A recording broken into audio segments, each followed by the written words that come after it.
죄진 맡은 우리 구주 어찌 좋은 친구인지 걱정 근심을 거르니 우리 주께 맡기세 주께 보안 없는 거로 도를 받지 못하네 사람들이 어찌하여 나를 죄를 모를까 시험 걱정 모든 괴로 없는 사람 누군가 부질없이 낙심 말고 기도드려 아뢰세 이런 진실하신 친구 찾아볼 수 있을까 그리 약함하시오니 어찌 아니하는가 근심 걱정 무거운지 아니긴 자 누군가 피난처를 우리 예수 주께 기도드리세 세상 친구 멸시하고 너를 조롱하여도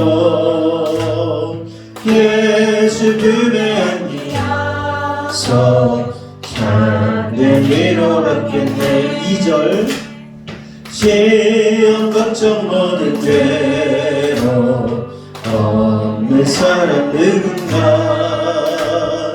부질없이 낙심 말고 기도드려 아뢰세 이런 진실하신 친구 찾아볼 수 있을까 우리 약함하시오니 어찌 아니하는가 근심 걱정 무거운지 아니진 자 누군가 피난처는 우리 예수 주께 기도하리세 세상 친구 멸시하고 너를 조롱하여도 예수 품에 안기어서 참된 위로받겠네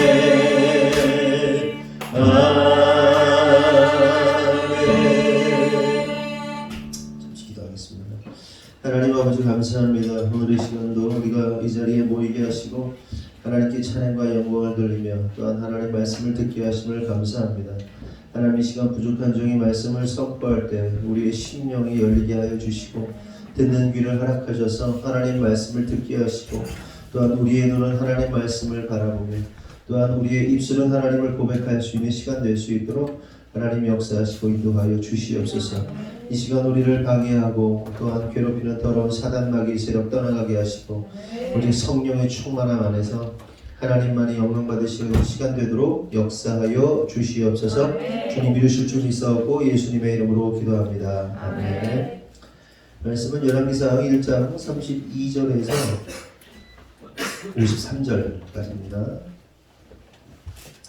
1장 32절에서 마지막 53절까지 한 절씩 교독하겠습니다.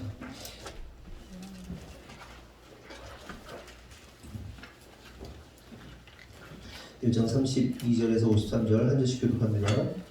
다윗 왕이 이르되 제사장 사독과 선지자 나단과 여호야다의 아들 브나야를 내 앞으로 부르라 하니 그들이 왕 앞에 이른지라. 왕이 그를 이르되 너희는 너희 주의 수나들을 드리고 외아들 솔로몬의 요새를 드리고 유언을 이어야 하고 거기서 제사장 사독과 선지자 나단은 그에게 기름을 부어 이스라엘 왕으로 삼고 너희는 뿔나팔을 불며 솔로몬 왕은 만세수를 하옵소서 하고 그를 따라 올라오라 그가 와서 내 왕위에 앉아 나를 대신하여 왕이 되리라 내가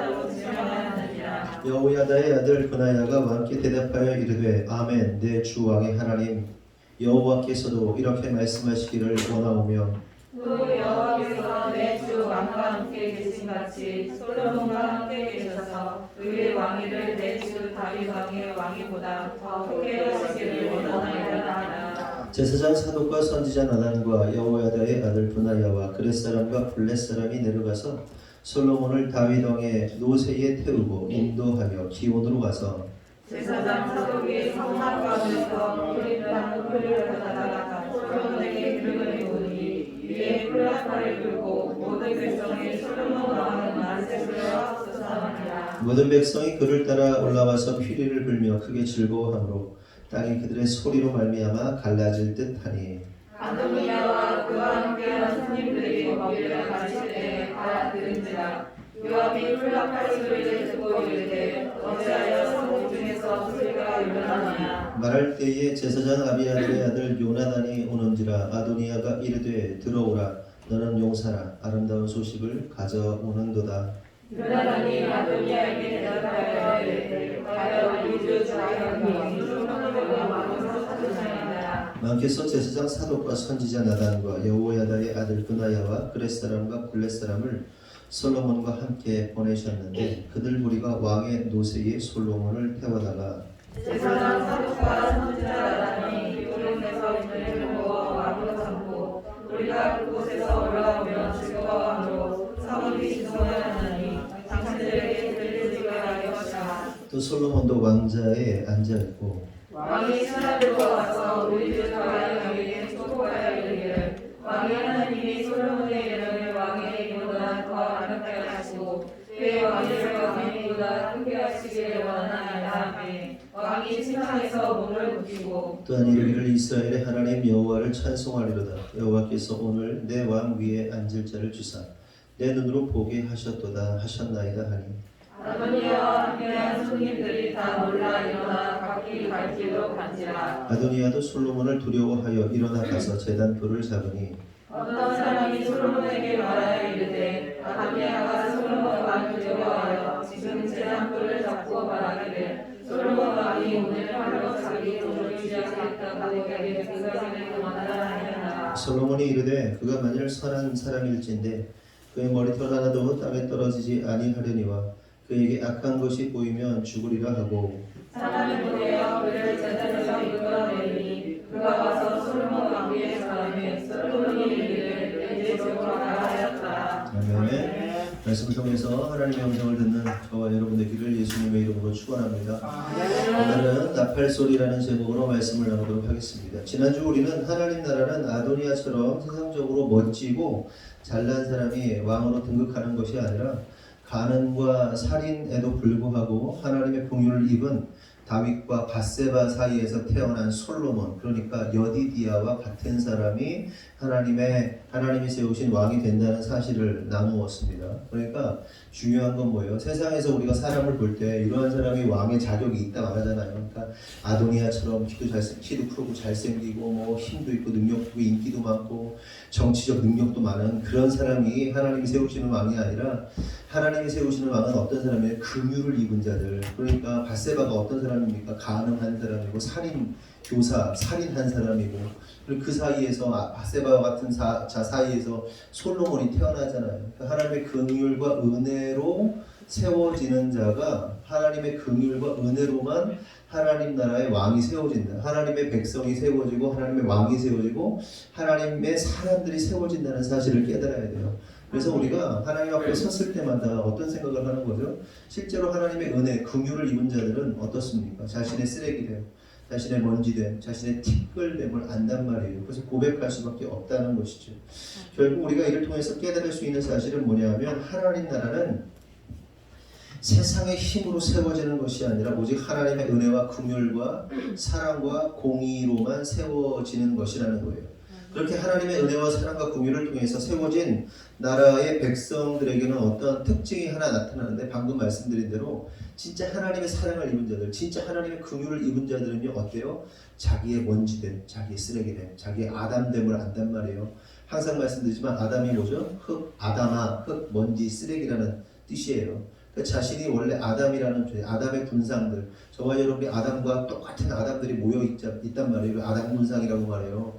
우리가 아담 분상이라는 사실을 인지하고 자신이 그렇게 썩어 없어질 존재, 그렇게 심판받아 사라질 존재라는 사실을 아는 자들, 이 아는 자들이 어떤 자들이다? 하나님의 백성이다. 하나님의 긍휼과 은혜를 아는 자들이라는 겁니다. 그래서 그렇게 하나님의 은혜와 긍휼을 아는 사람들은 다른 사람을 볼 때도 그렇게 인식을 하는 거예요.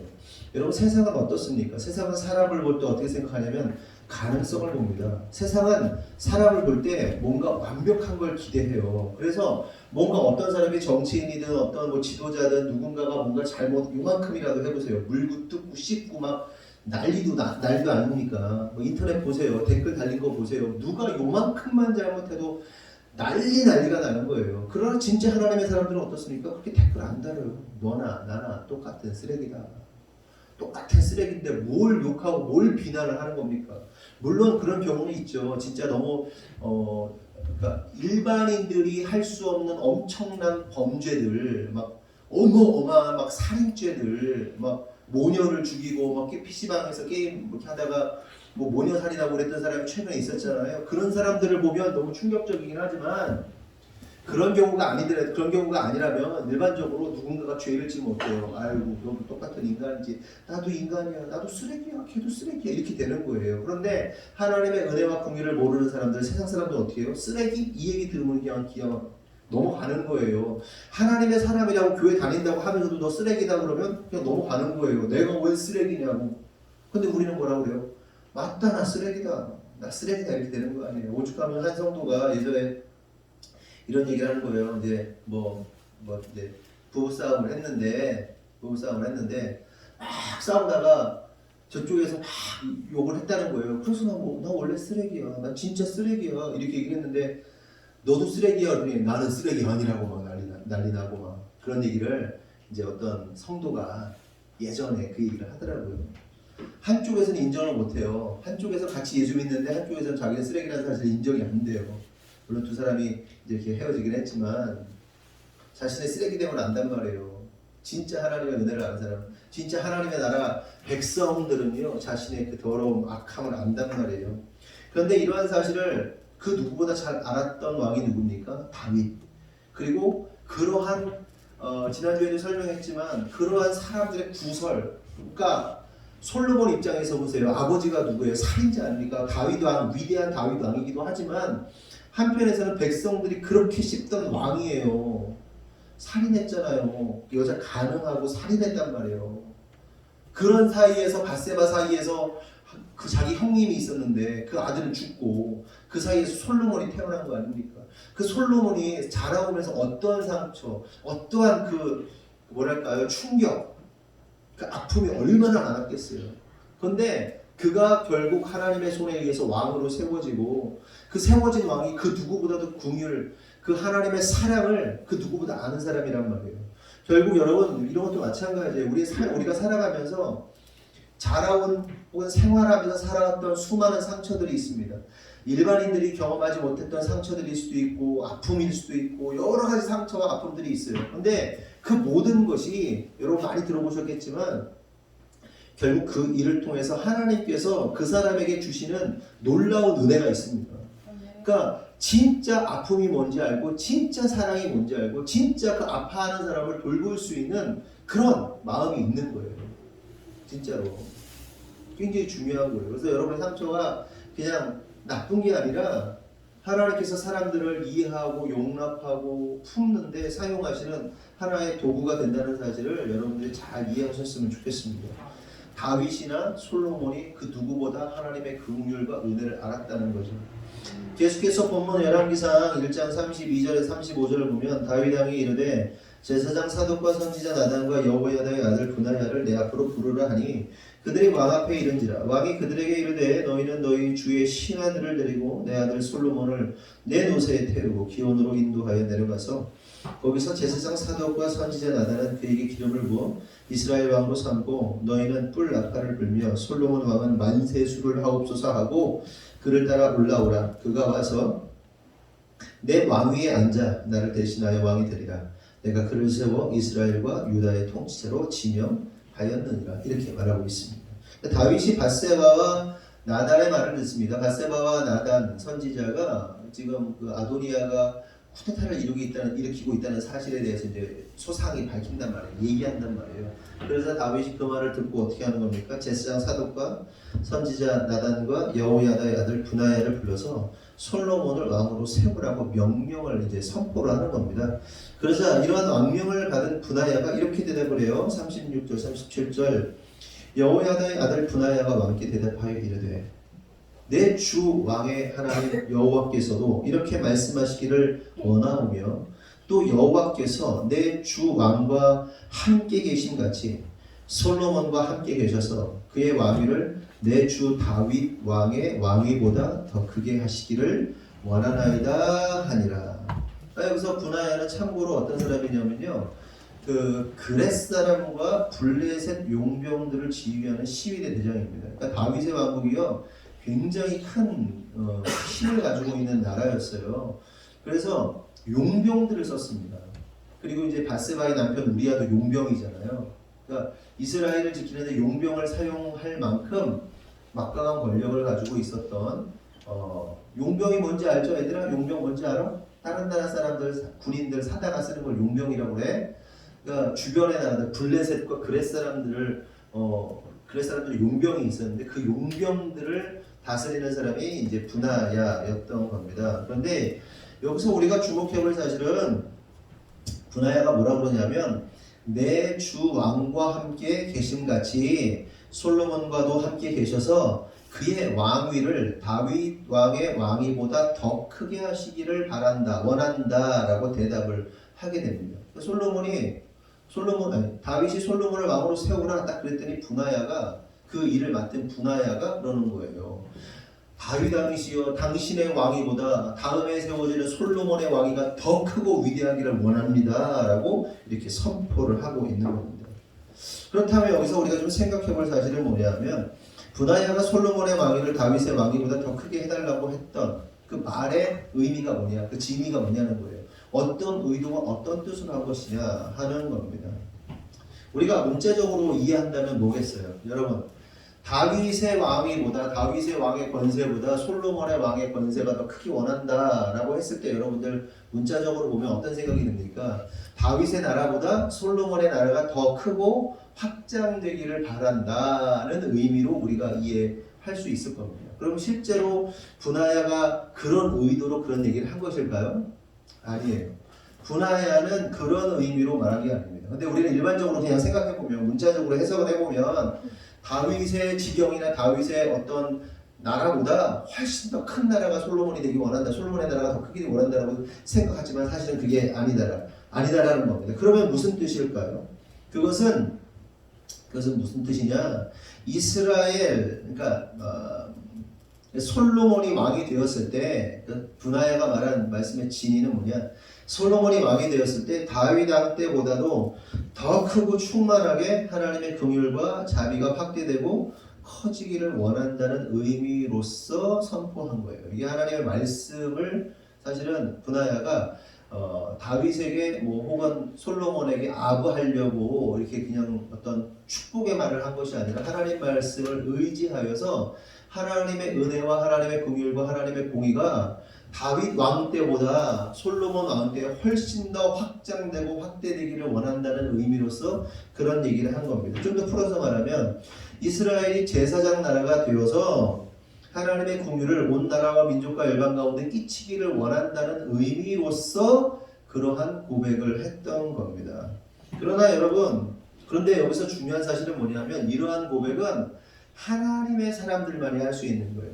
그러니까 하나님의 마음을 가진 자, 하나님의 마음에 감동을 받은 자만이 어떠한 대상을 향해서 그리고 하나님의 어떤 일에 대해서 영적인 해석을 하게 되는 거예요. 하나님, 이 사람을 통해서 이 사람의 지경이 넓어지게 하옵소서라 말할 때 이 지경이 넓어진다는 것은 이 사람을 통해서 이 사람이 왕 같은 제사장으로 세우셔서 이 사람의 영향력이 수많은 사람들에게 펼쳐지기 원한다고, 이 영향력이 온 열방으로 향하기 원한다라는 그 축복을 할 수 있단 말이에요. 하나님의 사람만이. 이해되시죠?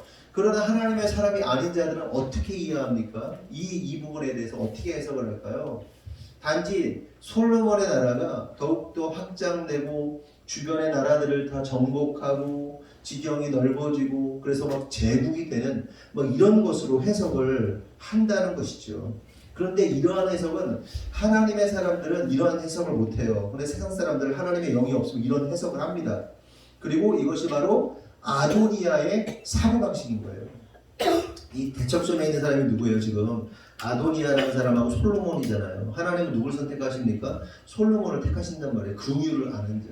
그래서 이 분하야가 고백할 때 이 솔로몬에게 영적인 의미로서 하나님의 긍휼과 사랑이 온 나라와 민족으로 확장되길 원한다는 이 메시지를 하고 있는 것인데, 이 메시지를 보면서도 아도니아적 생각을 가지고 있는 사람들은 어떻게 하는 거예요? 와, 땅이 넓어지고 막 권세가 커지고 막 제국이 되고 막 이런 걸 생각한단 말이에요.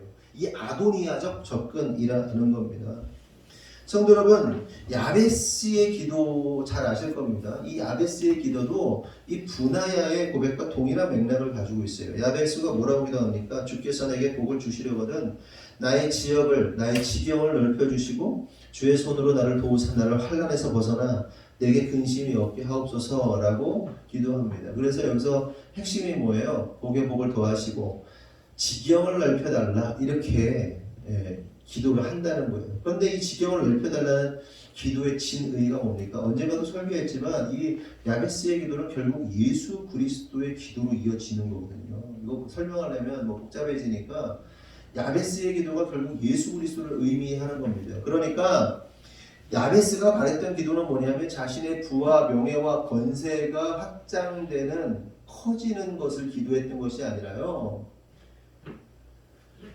하나님의 공의와 긍휼과 사랑이 확대되기를 바라는 기도이었으면서 동시에 예수 그리스도의 십자가의 지경이 나라와 민족과 열방으로 선포되는 것을 바라는 기도를 했다는 사실을 깨달아야 됩니다. 여러분, 구약 성경을 보면요, 많은 사람들이 생각하는 것이 신약에 와서야 예수님의 사역이 나타난다고 생각을 해요. 그러나 구약이 오히려 신약의 그림자입니다. 그림자. 그 본체가 뭐예요? 신약이에요. 우리는 시간에 매여 있잖아요. 시간에 매여 있어서 먼저가 뭐라고 생각합니까? 구약. 물론 인간의 역사적으로 구약입니다. 그러나 하나님의 영적인 세계 안에서 본체가 뭐예요? 본체가 예수 그리스도예요. 그리고 예수 그리스도의 역사를 그림자처럼 비추고 있는 것이 구약입니다. 그리고 구약의 많은 선지자들과 역사들이 결국 그 스토리들이 다 누구를 가르치는 거예요? 예수 그리스도. 딱 이렇게 손가락질하고 있는 거예요. 예수. 그리고 여러분, 구약 시대에 예수님이 계셨어요? 안 계셨어요? 계셨어요? 안 계셨어요? 자신 있게. 계셨어요. 역사하세요. 구약에서도 단지 예수라는 이름이 안 쓰였을 뿐이지. 하나님의 사자, 여호와의 사자. 그래서 예수님이 등장해요. 여러 곳에서 계속해서. 그 제가 이단이 아니에요. 정통적인 해석입니다. 근데 많은 사람들이 모르죠. 어쨌든 야베스의 기도도, 지경을 넓혀달라는 기도도 자신의 어떤 부와 명예의 회복. 야베스가 너무 어머니가 나를 고생해서 낳고 뭐 그래가지고 고통 가운데 나가지고 막 자기가 너무 힘든 삶을 살았기 때문에 나 소원 좀 들어주셔가지고 나 좀 부하게 해달라, 그런 내용이 아니에요. 야베스의 기도가. 그런데 많은 사람이 그렇게 적용해요. 야베스의 기도를 가지고 막 읽으면서 막 나 지금 막 억울한데, 나 슬픈데, 나 고통 많은데, 나 상처 많은데, 나 지경을 넓히셔 부자 되게 하셔가지고 쓸데없는 짓 하는 거예요. 예수 그리스도를 가리키는 거란 말이죠. 그런데 문제는 많은 사람들이 성경의 이러한 내용을 잘못 해석하고 이해하고 적용한다는 겁니다. 예를 들어서 중세시대나 혹은 신대륙 개척시대가 있지 않습니까? 중세시대에 어떤 일이 일어납니까?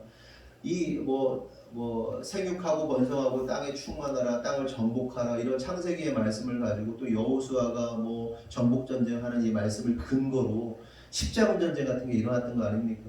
그래서 얼마나 많은 이슬람들을 사륙하면서 살았습니다. 사륙하면서 그 중세 시대를 오죽하면 암흑기라고 그러잖아요. 암흑기, 영적인 암흑기.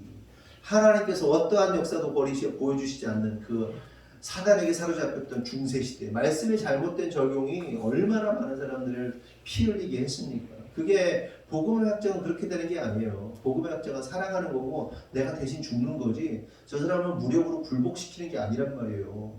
그렇죠? 그러니까 솔로몬의 이 분하야의 솔로몬을 향한 그 왕위의 확장 이것 또한 같은 맥락인 거예요.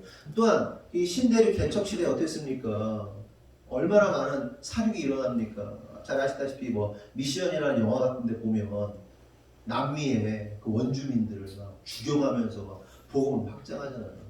근데 여러분 그거 알고 계세요? 임진왜란 때 그 일본 배들의 그 일본 배에 보면 뭡니까 이거? 돛대라고 하는 뭐지 이거? 이 일본 배 이렇게 바람에 의해서 이렇게 오는 거 뭐라고 그래요? 돛대라고 그러나? 거기에 보면 십자가가 다 그려져 있어요. 십자가가. 그래서 이 교황청에서 이제 그 복음의 확장, 나름대로 복음의 확장을 위해서 뭐 이렇게 하다가 더 이상 돌파구가 없죠. 일본하고 연결이 됐고요. 일본을 통해서 복음의 확장을 하겠다고 임진왜란 이런 게 일어나고 그랬던 거예요. 이 역사가 실제 역사입니다. 그리고 여러분 그 현충사 가면요, 일본 배들 보면 십자가 그려 있어요. 보시면 그 사판을 보시면 그런 역사적인 스토리가 있습니다. 어쨌든 간에 그 잘못된 해석으로 엄청난 피 흘림이 일어났다는 거죠. 이게 이제 사실 하나님의 말씀을 잘못 이해한 기독교의 역사라고 볼 수 있습니다. 이처럼 분하야의 고백은 하나님의 은혜와 사랑과 긍휼의 확장을 말하는 것이지 세상적 힘과 능력과 권세를 누리는 것이 아니었다. 그러면서 또 한 가지 우리 문제는 뭐냐면 믿는 자들이 세상의 힘과 능력과 권세를 하나님께서 역사하시는 방식이라고 착각을 한다는 거죠. 하나님의 역사 방식이 반드시 어떤 힘과 능력과 깜짝 놀란 표적과 기사와 막 이런 거를 통해서만 하나님이 역사하신다라고 믿는 신앙인들이 있다는 거예요. 그런 식으로 믿는 신앙인들이 있다는 거예요. 관련하여 마태복음 12장 38절 42절을 보면 그때의 서기관과 바리새인 중 몇 사람이 말하되 선생님이여 우리에게 표적 보여주시기를 원하나이다. 예수께서 대답하여 이르시되 악하고 음란한 세대가 표적을 구하나 선지자 요나의 표적밖에는 보일 표적이 없느니라. 요나가 밤낮 사흘 동안 큰 물고기 뱃속에 있었던 것 같이 인자도 밤낮 사흘 동안 땅속에 있으리라. 심판때에 느느웨 사람들이 일어나 이 세대 사람을 정죄하리니 이는 그들이 요나의 전도를 듣고 회개하였음이거니와 요나보다 더 큰 이가 여기 있으며 심판때에 남방 여왕이 일어나 이 세대 사람을 정죄하리니 이는 그가 솔로몬의 지혜로운 말을 들으려고 땅끝에서 왔음이거니와 솔로몬보다 더 큰 이가 여기 있느니라. 그러니까 여기서 읽은 것처럼 서기관들과 바리새인들이 예수님께 뭘 원했던 거죠? 표적을 원했습니다. 표적, 기사, 능력.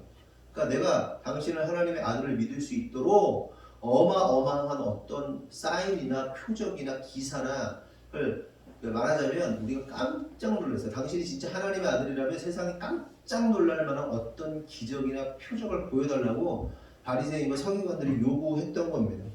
여기서 우리가 알 수 있는 사실이 뭐냐면 하나님을 안다는 자들, 그러나 실상은 하나님을 알지 못하는 자들은 세상에 놀라운 표적이나 기적을 원하고 그러다가 원하는 표적과 기적이 나타나지 않으면 어떻게 하는 거예요? 죽여버리는 거예요. 하나님의 사람이라고 말하면서도 실제는 하나님을 모르는 사람들이잖아요. 서기관들이나 바리새인들이 얼마나 훌륭한 사람들입니까? 서기관들 계속 요즘에 말씀드리지만 하나님의 말씀을 직업으로 삼고 일평생 그 말씀을 지키고 또 기록하고 사람들에게 가르치고 그 말씀을 살아내는 그 종교인이 서기관입니다. 오늘날 신학교 교수라고도 할 수 있고 말씀을 계속해서 기록하고 기록하는 사람들이잖아요. 그리고 말씀을 가르치고 선생들인데 또 바리새인들은 어떤 사람들입니까? 바리새파 사람들. 뭐 역사를 말하면 이제 또 복잡해지는데 어쨌든 바리새파 사람들은 이 유대인들에게 엄청나게 존경받는 사람들이었어요. 그래서 하나님의 말씀을 잘 지키려고 성경에 나오지 않은 여러 가지 율법들이 있잖아요. 율법들에 기록되지 않아서 하나님의 말씀을 잘 지키고 싶은데 애매해가지고 그러면 이 말씀을 어떻게 지키면 좋을까를 막 연구하면서 막 말씀을 어떻게 하면 잘 해석하고 적용할까 이거를 했던 사람들이 바리새인들이에요. 그런데 이 사람들이 굉장히 존경받는 사람들인데 그들은 스스로 어떻게 생각했어요? 나는 하나님의 사람이다. 나는 하나님을 일생 나의 오직 하나의 목적으로 두고 내가 살아가는 사람들이라고 하는 사람들이 바리새인들과 서기관들이란 말이에요. 그런데 그 바리새인들과 서기관들이 결국 어떻게 합니까? 예수를 죽인단 말이죠. 예수를 죽여버려요. 그러니까 종교의 영에 사로잡히면요 결국 뭐 한다? 예수 죽인다. 오늘날도 마찬가지예요. 저와 여러분이 어떤 종교의 영에 사로잡히면요 결국 교회를 무너뜨리고 결국 뭐 아주 가깝게는 뭐 목사나 사모를 무너뜨리고 그리고 예수 그리스도를 십자가에 못 박는단 말이에요. 무슨 얘기인지 아세요? 종교의 영에 사로잡히면 안 된다는 거예요. 그래서 우리 교회는 진짜 어떻게 보면 종교의 영에 사로잡힌 자들이 우리 교회 딱 오는 순간 충격받죠. 이 무슨 교회냐. 여러분들은 잘 모르실 거예요. 여러분들이 얼마나 프리한지 모르실 거예요. 여러분들이 그러니까 뭐 욕하고 비난하고 그런 게 아니고 진짜 우리는 너무 자유하잖아요. 자유하게 예배하고 자유하게 신앙생활하고 진짜 힘들어해요. 꽉 이렇게 이 종교의 영에 사로잡힌 틀에 잡혀 있는 신앙인들이 우리 교회 오면요 충격받습니다. 아니 주일 오후에 목사가 성도들하고 같이 자전거 타러 가고 자전거 타고 와서 요즘에 제가 카트라이더를 하거든요. 게임을 안 하는 사람인데 우리 집사님들하고 우리 남자 성도님들하고 막 같이 카트라이더를 해요. 일주일에 딱 그 시간에 딱 한 번 해요. 일주일 동안 안 해요. 근데 너무 제가 막 섬기느라고 같이 섬기고 저도 즐겨요. 그리고 같이 섬기기만 하는 게 같이 즐겨요. 근데 오래를 못해. 제가 원래 일주일 내내 그걸 안 해. 근데 같이 막 얘기하면서 집사님 말고 수남 형제님 이거 좋은 거예요. 막 이러면서 뭐 카트라이더 한단 말이에요. 근데 속으로 밖에서 이렇게 있다 보면 자매들이 우리 어떻게 생각할까? 괜찮겠지? 뭐 이런 생각도 간혹 하긴 하는데 너무 자유해요. 프리해요. 죄 짓는 거예요? 아니란 말이에요. 애들이 공부 안 하고 게임하고 있는 건 잘못이지. 근데 나이 먹은 사람들이 그냥 이렇게 같이 교제하고 뭐가 문제야. 근데 이렇게 신앙생활하다가 다른 교회 가면 여러분들 막 충격받습니다. 그래가지고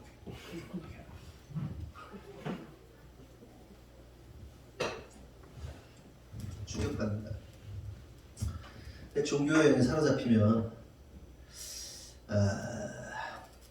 결국 종교의 영에 사로잡힌 자들이 예수를 죽이는 자들, 예수 안에서 자유를 누려야 되는데 그렇다고 여러분 예수 안에서의 자유하다가 망가지는 사람들이 또 얼마나 많아요.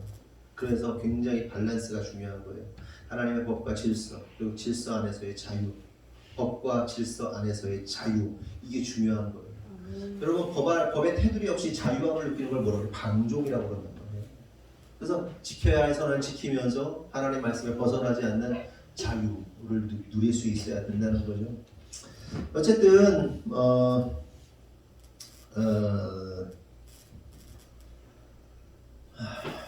그러면서 이제 우리가 또 생각해 볼 건 뭐냐면 우리들이 혹 이 바리새인이나 서기관들처럼 표적을 원하는 자들의 모습은 아닌가 하는 겁니다. 그러면서 하나님께 구하는 거예요. 하나님 나에게 표적을 주세요. 하나님 나에게 놀랄 만한 신비한 능력을 주세요. 뭐 이런 사람들이 종종 있단 말이죠.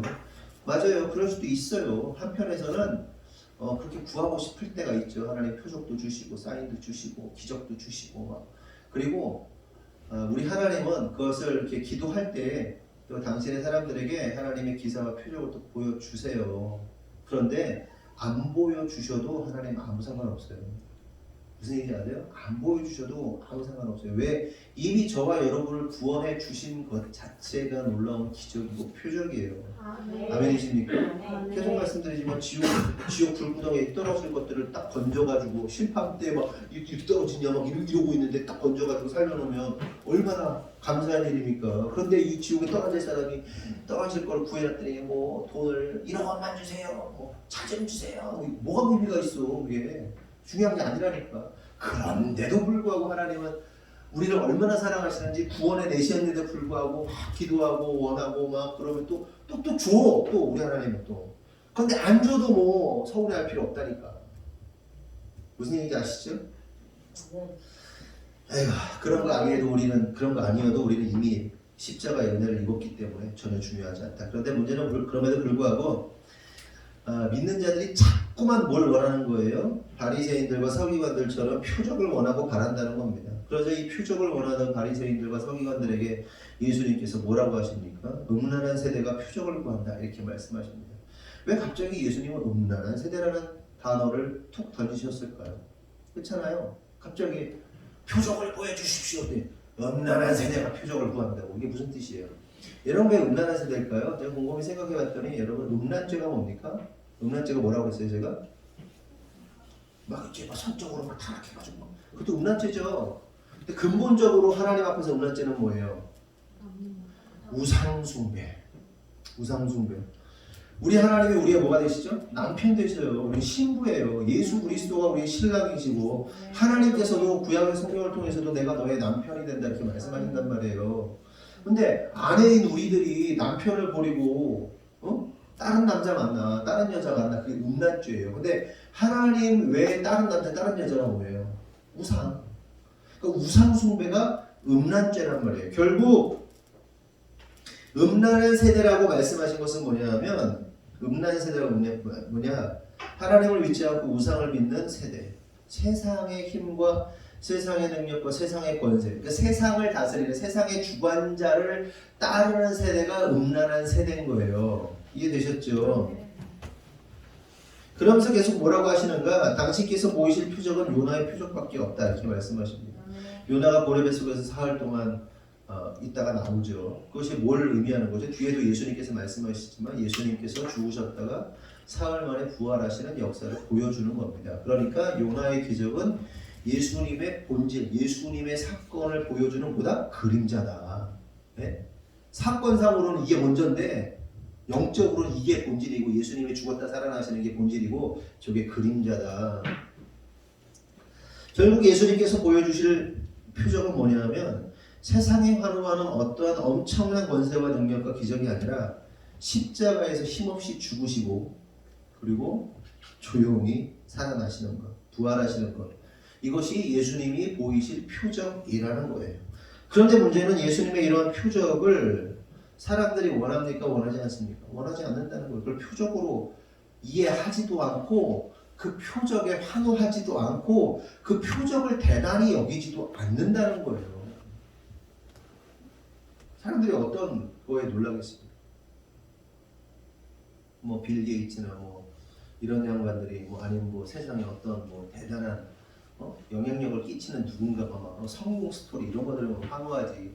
예수님이 죽었다가 사흘 후에 부활하셨다. 그게 뭐 혹은 그걸 어떻게 믿냐? 뭐 이 정도죠. 뭐 대단하지 않아요. 예수님이 보이실 표적에 사람들은 반응하지 않고 사람들이 원하는 표적도 아니라는 사실을 깨달아야 됩니다. 그런데 실제로 예수님께서 어떻게 하시죠? 죽으시고 부활하시고 사람들에게 40일 동안 나타나시잖아요. 사도행전을 보면 십자가에 죽으시고 부활하셔가지고 제자들 때 뿅 나타나세요. 제자들과 40일 동안 함께 있어요. 그리고 그 소식이 온 유대에 퍼졌습니다. 목격한 사람들도 있어요. 그런데 문제가 뭐예요? 예수님이 부활하신 걸 직접 보고도 안 믿어.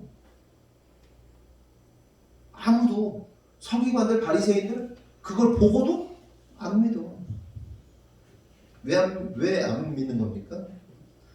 이들이 바라는 것은 예수님의 부활 사건과 같은 표적이 아니라 세상의 힘과 권세와 능력을 보기 원했기 때문에 안 믿는 거예요. 믿지 않기로 결정한 사람은 그 어떠한 걸 보여줘도 안 믿습니다. 다시 본론으로 돌아와서 38절에서 40절 한번 읽어볼까요? 성경 보세요. 38에서 40절 피신 분들만 다 같이 읽겠습니다. 시작.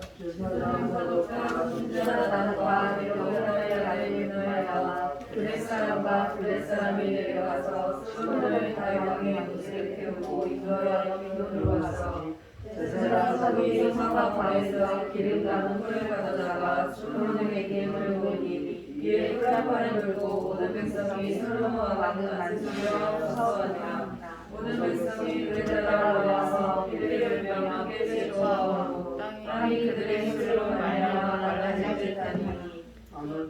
네, 그 솔로몬에게 기름을 붓고 나팔을 불면서 솔로몬 왕 만세를 이제 외치게 됩니다. 그러자 그 소리가 얼마나 컸는지 땅이 갈라질 정도로 지진이 난 것처럼 엄청난 함성을, 기쁨의 함성을 외치게 된 겁니다. 그런데 이 나팔 소리를 듣고 한편에서는 어떻게 됩니까? 충격에 빠지게 되는데, 충격에 빠지게 된 이유는 그 나팔 소리가 아도니아를 추종하는 사람들에게는 무슨 소식인 거죠? 심판의 소식인 거예요. 사망의 소식이었기 때문에 그렇습니다. 다시 말해서 다윗과 솔로몬과 그들을 따르는 무리들에게 이 나팔 소리는 하나님의 구원의 소식, 기쁨의 소식, 역사의 소식이었는데, 동시에 그 나팔 소리가 어떤 사람들에게는 심판의 소식, 절망의 소식, 사망의 소리였다는 겁니다. 관련하여서 마태복음 24장 29절에서 31절을 보면 이런 말씀이 나와요. 그날 환난 후에 즉시 해가 어두워지며 달이 빛을 내지 아니하며 별들이 하늘에서 떨어지며 하늘의 권능들이 흔들리리라. 그때에 인자의 징조가 하늘에서 보이겠고 그때에 땅의 모든 족속들이 통곡하며 그들이 인자가 그룹을 타고 능력과 큰 영광으로 오는 것을 보리라. 그가 큰 나팔 소리와 함께 천사들을 보내리니 그들이 그의 택하신 자들을 하늘 이 끝에서 저 끝까지 사방에서 모으리라. 그가 큰 나팔 소리와 함께 천사를 보내니, 이런 표현이 나온단 말이죠. 여기서 우리가 알 수 있는 중요한 사실은 뭐냐면, 이 세상을 피난처 삼고 이 세상의 희망을 가지고 살고 이 세상의 모든 것을 올인하며 살았던 사람들은 어떻게 되는 거예요? 그 나팔 소리가 그들에게 심판의 두려움으로 임하게 되고 그들은 결국 통곡하게 될 것이라는 겁니다. 하지만 반대로 오직 흔들리지 않는 하나님 나라를 소망하며 살아간 자들은 그 나팔 소리가 뭐가 되는 거예요? 구원의 기쁨의 소식, 즐거운 소식, 정말 바라고 또 원했던 희망의 소식이 될 것이라는 겁니다. 아멘이십니까? 아멘. 여러분, 우리의 소망은 지금 어디에 있습니까? 이 땅에 있습니까? 하나님 나라에 있습니까? 네? 하나님 나라에 맞습니까? 아멘. 진짜 하나님 나라에 있어야 돼요. 하루하루 살아가면서 주님밖에 없습니다. 이 소리가 나와야 돼요. 때로는 힘들고 고단하다 하여도 정말 우리의 입술에서는 끊임없이 주님을 갈망하는 소리가 나와야 되는 거지. 이 땅에서 뭘 누릴까, 뭘 마실까, 뭘 즐길까, 이게 아니란 말이죠. 무슨 얘기인지 아시겠죠? 또 같은 맥락에서 요한계시록 11장 15절 19절은 이렇게 말씀하십니다. 일곱째 천사가 나팔을 불매 하늘에 큰 음성들이 나서 이르되 세상 나라가 우리 주와 그의 그리스도의 나라가 되어 그가 세세토록 왕노릇 하시리로다 하니, 하나님 앞에서 자기 보좌에 앉아 있던 24장로가 엎드려 얼굴을 땅에 대고 하나님께 경배하며 이르되 감사하옵나니 옛적에도 계셨고 지금도 계신 주 하나님 곧 전능하신 이여 친히 큰 권능을 잡으시고 왕노릇 하시도다. 이방들이 분노하며 주의 진노가 내려 죽은 자를 심판하시며 종 선지자들과 성도들과 또 작은 자든지 큰 자든지 주의 이름을 경외하는 자들에게 상 주시며 또 땅을 망하게 하는 자들을 멸망시키실 때로소이다 하더라.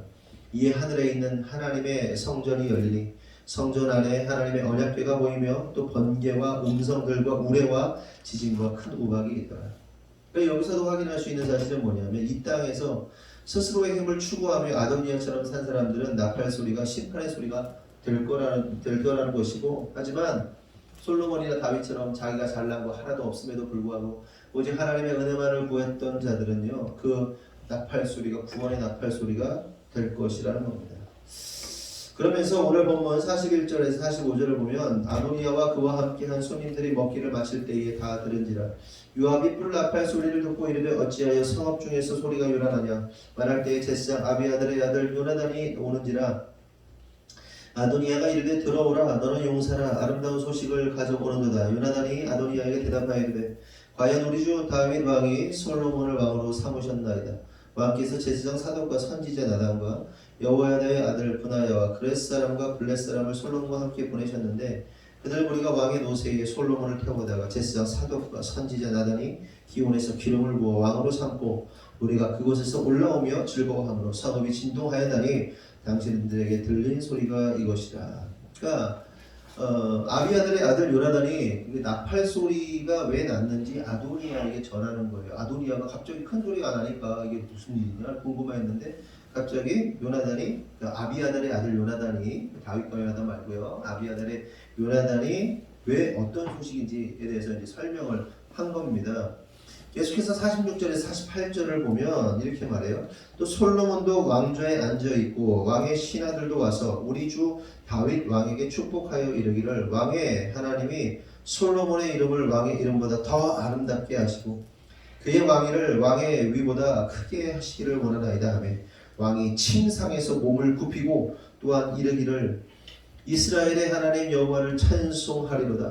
여호와께서 오늘 내 왕위에 앉을 자를 주사 내 눈으로 보게 하셨도다 하셨나이다 하니 다윗 그 늙은 자기 몸 하나 가누기도 힘든 스스로 체온을 유지하기도 힘든 그 다윗이 침상에서 내려와 가지고 몸을 굽히면서 이스라엘 하나님을 여호와를 찬양하는 것을 볼 수 있습니다. 그런데 그가 찬양했던 이유가 뭡니까?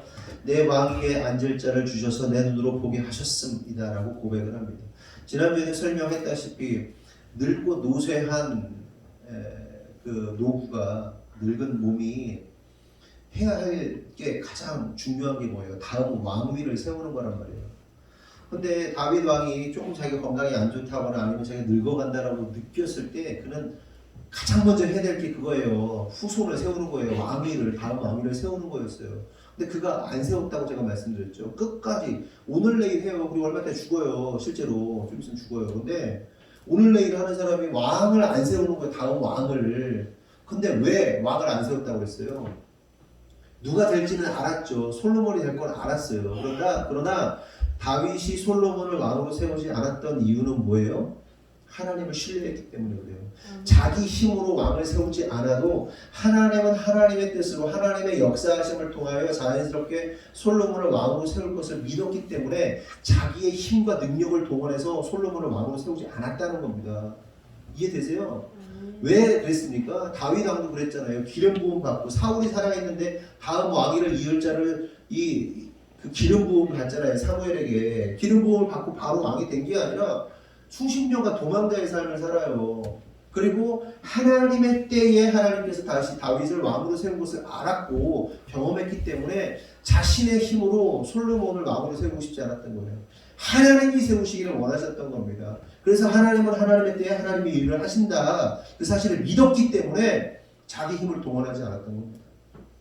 우리 교회도 마찬가지죠. 오죽하면 건축을 안 하려고 얼마나 몸부림을 쳤습니까? 저희가 건축 안 하려고 되게 힘썼거든요.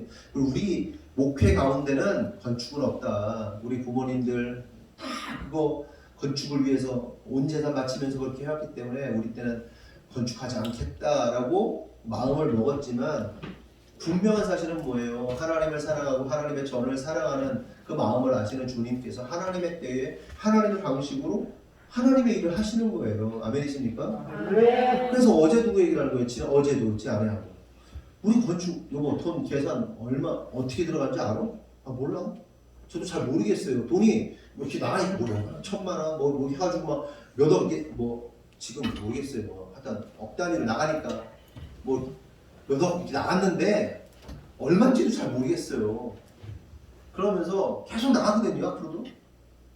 근데 돈 걱정을 안 하고 계속 나가요. 이건 우리가 하는 거 아니잖아요. 하나님이 하시는 거잖아요. 여러분 보통 어떻게 합니까? 목사님들이 성도님들이 작정하십시오. 아니면 뭐 몇 구자 헌금 막 이렇게 하든지 아니면 뭐 그런 거 있어요. 막 온갖 방법을 동원해가지고 여러분 막 펌프질 해가지고 부흥사를 딱 불러가지고 막 예언사역자들 부르시고 아니고 부흥강사 부르셔가지고 막 해가지고 막 한단 말이에요. 막 내놓고 막 우린 그런 거 일체 안 했잖아요. 일체 안 하고 또 하나님은 하나님께서 당신의 일을 이루시는 거 보면 참 놀랍습니다. 그 우리의 힘으로 한 게 하나도 없잖아요. 하나님이 하시는 거예요. 단지 쓰여지는 도구일 뿐이지. 그러면서 막 남편들이 돌아오기 시작하고, 참고로 우리 조만희 형제는 5월달 내내 주일에 쉽니다. 내내 자전거 타야 돼요. 자전거를 하나 또 이렇게 샀어요. 근데 많이 형제가 사가지고 왔는데 사이즈가 안 맞아가지고. 근데 어쨌든 제가 2대 사오라고 그랬거든요. 2대 판다는 거를. 근데 하나는 자기한테 맞는 사이즈를 못 사오고 저한테 맞는 사이즈를 받았어요. 우리 중에 키 큰 사람이 타면 되고. 하나 또 사기로 했는데 어찌됐든 간에 또 자전거 확보하고 뭐 그래가지고 막 너무 이렇게 흥분돼 있어. 자전거 타려고. 막 많이 형제가 막.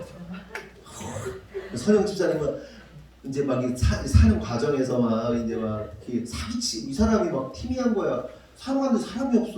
그래가지고 어디 가서 보라고 그러고 막 이거 사기냐 뭐냐 막 이렇게 얘기가 나올 만했죠. 그 사람 사기꾼이라고 신고도 됐대. 그래요? 근데 목사님 탈거만 사기가 안 나온 거. 그런가? 그래요? 어쨌든 잘 사왔어요. 예쁘게 잘 사왔어요. 그래가지고 어쨌든 그러면서 이제 쫙 이렇게 5월달 쫙 피고 언제야 또 8월달인가 쫙 주일에 피고 뭐 이렇게 그러면서 이제 휴가 기간이 끼면서 또 원래는 한 달 쫙 쉬어야 되는 건데 휴가 때문에 이렇게 틀어져가지고 어쨌든 간에 하여간 뭐 우리 마니 형제는 뭐 준비돼 있고 레디 돼 있고 그리고 우리 마니 형제가 남자들이 볼 때는요 괜찮아요. 괜찮은 사람이에요. 우리 경수 집사님도 얘기하는 괜찮잖아요. 그냥 같이 밥도 먹고 친해지고. 네, 할렐루야. 야, 남편을 존중해 주시고 사랑해 주시고. 그러니까 그렇게 하나님이 막 역사하시고 남편들 돌아오게 하시고 그런 역사들이 얼마나 일어나고 있습니까? 하나님은 하나님의 일을 이루시는 거예요. 어디까지 했습니까? 그렇게 다윗이 몸에 침상에서 몸을 굽히고 하나님께 내 왕위를 이을 자를 있게 하셔서 감사하다고 하나님께 고백하는 것을 볼 수 있습니다. 그런데 여러분 잘 생각해 보세요. 지난주에도 수차례 말씀드린 것처럼 다윗은 간음을 했고 살인을 한 사람입니다. 율법에 의하면 간음한 자는 어떻게 하죠? 죽이죠. 살인하면 죽여야 됩니다. 율법으로 보면 2번이나 2번 죽어도 할 말 없는 사람이 다윗입니다. 그런데 하나님께서 그를 어떻게 하시죠? 사랑하시고 긍휼과 용서하심으로 그를 회복시키시잖아요. 그리고 다윗의 왕위를 이을 아들 솔로몬을 왕위에 앉히시는 걸 볼 수 있습니다. 그 하나님의 놀라운 은혜, 하나님의 놀라운 사랑에 그가 엎드리지 않을 수 없었던 거예요. 한편 솔로몬의 왕위 등극 소식을 들은 아도니아와 무리들은 그 순간 어떤 무력을 동원하지 않았음에도 불구하고 즉각적으로 흩어지게 됩니다. 그게 이제 49절에서 53절에 나오는데 읽지 않고 그런 내용이 나와요. 읽어볼까요? 읽어볼게요 제가. 아도니아와 함께한 손님들이 다 놀라 일어나 각기 갈 길로 간지라. 흩어진 거예요. 아도니아도 솔로몬을 두려워하여 일어나 가서 제단불을 잡으니 제단불을 왜 잡은 거냐면요. 율법에 의하면 제단불 하나님 제물을 제사를 드리는 그 이렇게 불태우는 제단이 있어요. 지금도 이스라엘에 가면 있거든요. 이렇게 이만한 이렇게 제물을 태우는 이렇게 제단이 있거든요. 근데 그 끝에 어떻게 생겼냐면 이렇게 뿔처럼 이렇게 4군데가 나와 있어요. 그러면 자기가 살인을 했다 할지라도 그거를 어떤 죄를 졌든 그 제단불을 딱 잡으면요 용서해 주게 돼 있어요. 그래서 아도니아가 자기가 이 영모를 일으킨 거 아닙니까? 모반을 한 거잖아요. 달려간 거예요. 불을 딱 잡은 거예요. 살려달라고. 살겠다고. 어떤 사람이 솔로몬에게 말하여 이르되 아도니아가 솔로몬 왕을 두려워하여 지금 제단불을 잡고 말하기를 솔로몬 왕이 오늘 칼로 자기 종을 죽이지 않겠다고 내게 맹세하기를 원한다 하나이다. 그러니까 아도니아가 이렇게 솔로몬한테 요구한 거예요. 제단불 잡고 있으면서 나 죽이지 말라고. 나 죽이지 말라. 그러면서 솔로몬이 뭐라고 그래요? 솔로몬이 이르되 그가 만일 선한 사람일진데 그의 머리털 하나도 땅에 떨어지지 아니하리니와 그에게 악한 것이 보이면 죽이리라. 그러니까 네가 선한 사람, 너 잘못한 거 없잖아. 너 선한 사람이잖아. 너 선한 사람이면 안 죽을 거야. 근데 네가 악한 짓을 했어? 드러나? 넌 죽을 거야. 이렇게 얘기를 하는 거예요. 사람을 보내어 그를 제단에서 이끌어내리니 그가 와서 솔로몬 앞에 절하며 솔로몬의 이르기를 내 집으로 가라 하였더라. 이 방금 읽은 것처럼 나팔 소리와 함께 아도니아의 신령은 다 놀라 흩어지게 됩니다. 나팔 소리가 빵 나는 순간 놀란 거예요. 아도니아와 그 사람들이. 그리고 순식간에 흩어지게 됩니다. 여기서 깨달을 사실은 뭐냐면 하나님의 역사의 선포는요, 모든 대적을 두려워 떨게 하고 그 어떠한 무력을 가하지 않아도 그들을 바람의 먼지처럼 흩어지게 한다는 겁니다. 무슨 얘기인지 아시죠? 하나님의 역사, 하나님께서 당신의 나팔 소리를 울릴 때, 하나님께서 당신의 역사를 선포하실 때 대적들은 순식간에 바람처럼, 순식간에 먼지처럼 흩어지고 사라지게 된다는 겁니다. 여러분, 우리 인생에서도 마찬가지예요. 하나님께서 저와 여러분의 삶 가운데 개입하셔서 한번 역사하시면 그 어떠한 사람도 훅 불어버리신다. 그 어떠한 장애물도 훅 불어버리신다. 그냥 소리 소문 없이 막 힘을 가하지 않았는데도 불구하고 하나님의 그 선포 하나가, 또한 믿음의 선포 하나가, 또 하나님의 나팔 소리 하나가 대적들을 두렵게 떨게 하고 흩어지게 만든단 말이에요. 그게 하나님의 역사라는 거예요. 굳이 하나님이 군대를 동원하지 않으셔도 돼요. 천사를 동원하지 않으셔도 하나님의 역사는 하나님의 선포만으로도 악한 사단의 세력들을 두려워 떨게 한다는 거예요. 아멘이십니까? 그래서 우리가 믿음의 선포가 굉장히 중요한 거예요. 예수 이름을 의지하여 믿음의 선포를 막 하는 거예요. 그래서 우리 여성교회 분들이 내가 알았어요, 예수님이 알아요. 뭐 그러잖아요. 기본적으로 지난 9일 막 그래도 예수님이 명하게 악한 사단에서 따라가고 사모님의 건강과 목사님의 건강과 뭐 하더라고요. 깜짝 놀랐어요. 막. 그런 대표 기도도 처음 들어가지고 개인 기도는 가서도 어쨌든 믿음의 선포는 놀라운 역사를 일으키는 겁니다. 대적들을 두렵고 떨게 하는 거예요. 굳이 사단하고 맞짱 뜰 이유도 없어요. 무슨 얘기 아시겠어요? 하나님의 역사하시면 끝나는 거예요. 그런데 이러한 역사 속에서, 이러한 사실 속에서 더 중요한 사실은 이러한 나팔 소리의 역사가 머지않아 온 우주에 퍼지게 될 것이라는 게 더욱더 중요한 겁니다. 왜냐하면 평화의 왕이시며 온 우주와 온 천하만물의 왕이신 분께서 이미 하나님에 의해서 세워졌기 때문에 이게 중요한 거예요. 그러니까 쉽게 말해서 그 왕이신 하나님이 평화의 왕이신, 그래서 솔로몬의 이름이 원래 샬로몬이라고 했잖아요. 샬로몬이 샬롬이라고 말씀드렸잖아요. 샬롬에서 나온 평화의 왕이잖아요. 솔로몬이. 근데 그 평화의 왕이 누구십니까? 다시 오실 예수 그리스도를 의미하는 거였죠. 다시 오실 예수 그리스도께서 어떻게 하시는 거예요? 하나님께서 이미 내가 이 땅에 왕을 세웠다. 그 평화의 왕을 세웠다 말씀하세요. 그 왕이 누구죠? 예수 그리스도. 근데 예수 그리스도께서 오실 때 무슨 소리가 난다? 나팔 소리 난다. 그 나팔 소리를 통해서 역사가 일어나게 되는 거죠. 이 하나님께서 왕으로 세우셨다는 사실에 대해서 시편 2편을 보면 이런 말씀이 나옵니다. 어찌하여 이방 나라들이 분노하며 민족들이 헛된 일을 꾸미는가? 세상의 군왕들이 나서며 관원들이 서로 꾀하여 여호와와 그의 기름 부음 받은 자를 대적하며 우리가 그들의 맨 것을 끊고 그의 결박을 벗어버리자 하는도다. 하늘에 계신 이가 웃으심이여 주께서 그들을 비웃으시리로다. 그때에 분을 바라며 진노하사 그들을 놀라게 하여 이르시기를 내가 나의 왕을 내 거룩한 산 시온에 세웠다 하시리로다. 내가 여호와의 명령을 전하노라. 여호와께서 내게 이르시되 너는 내 아들이라. 오늘 내가 너를 낳았도다.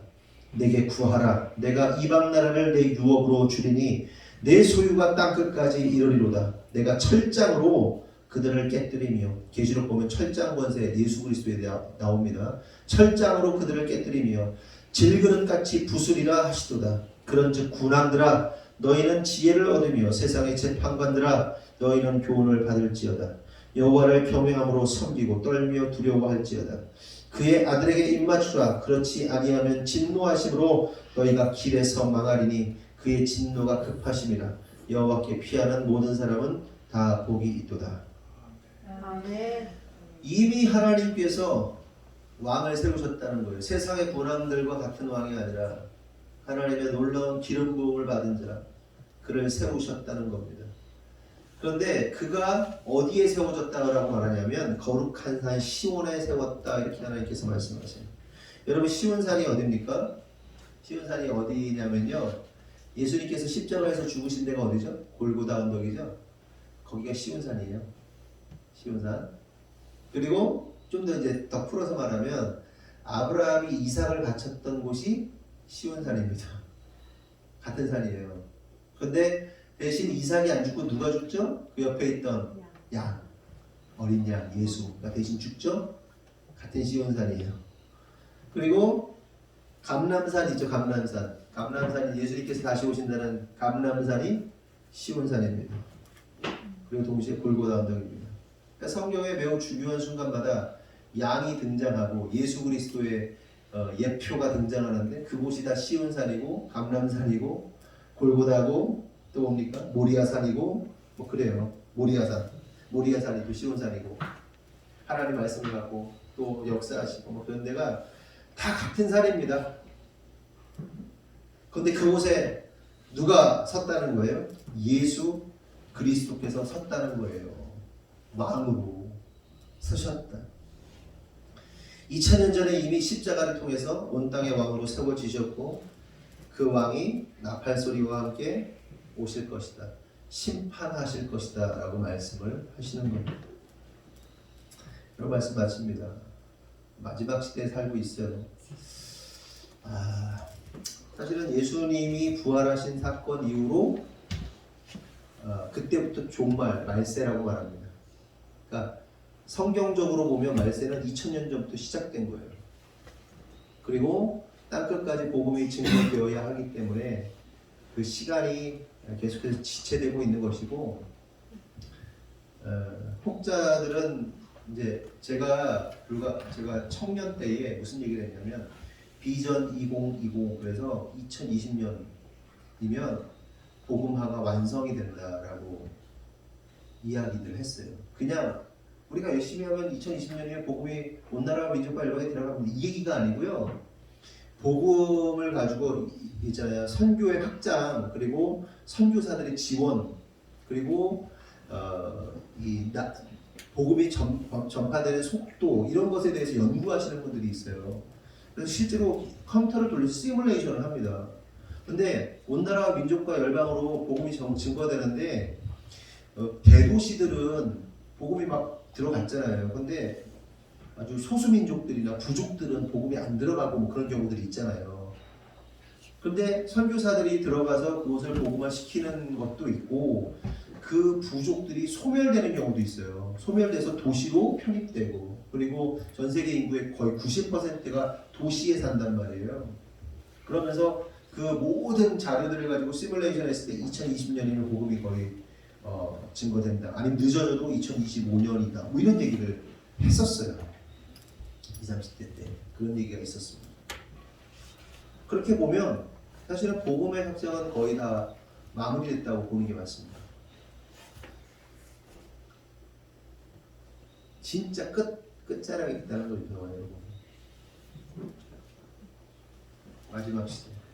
그렇다고 여러분 마지막 시대라고 해서 뭐 학업을 그만두고 뭐 그냥 뭐 기도만 열심히 해, 이거 아니죠. 할 일을 해야 돼요. 갈 건 갈아야지. 이걸 할 일을 해야지. 맡겨진 사역을 해야지. 맡겨진 일들을 열심히 해야지. 열심히 하면서 깨어 있어야 되는 거예요.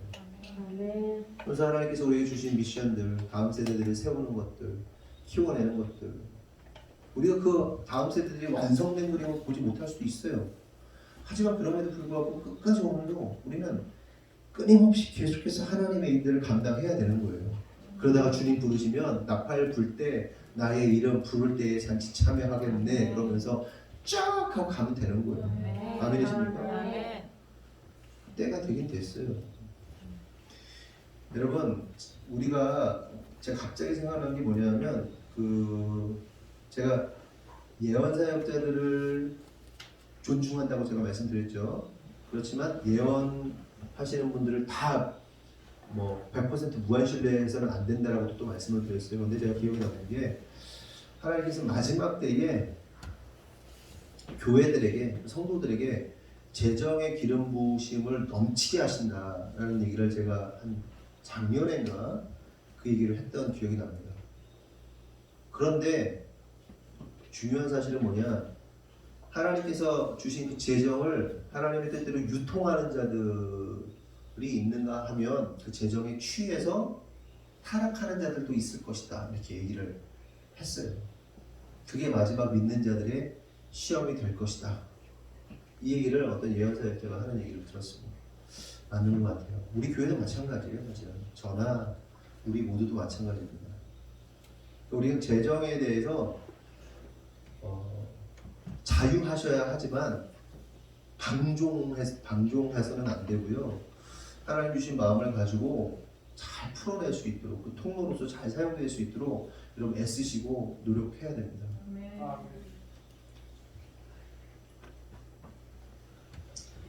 그렇게 열심히 살다 보면 주님 뜻대로 살다 보면 주님의 때가 될 것이고 나팔 소리 들릴 거예요.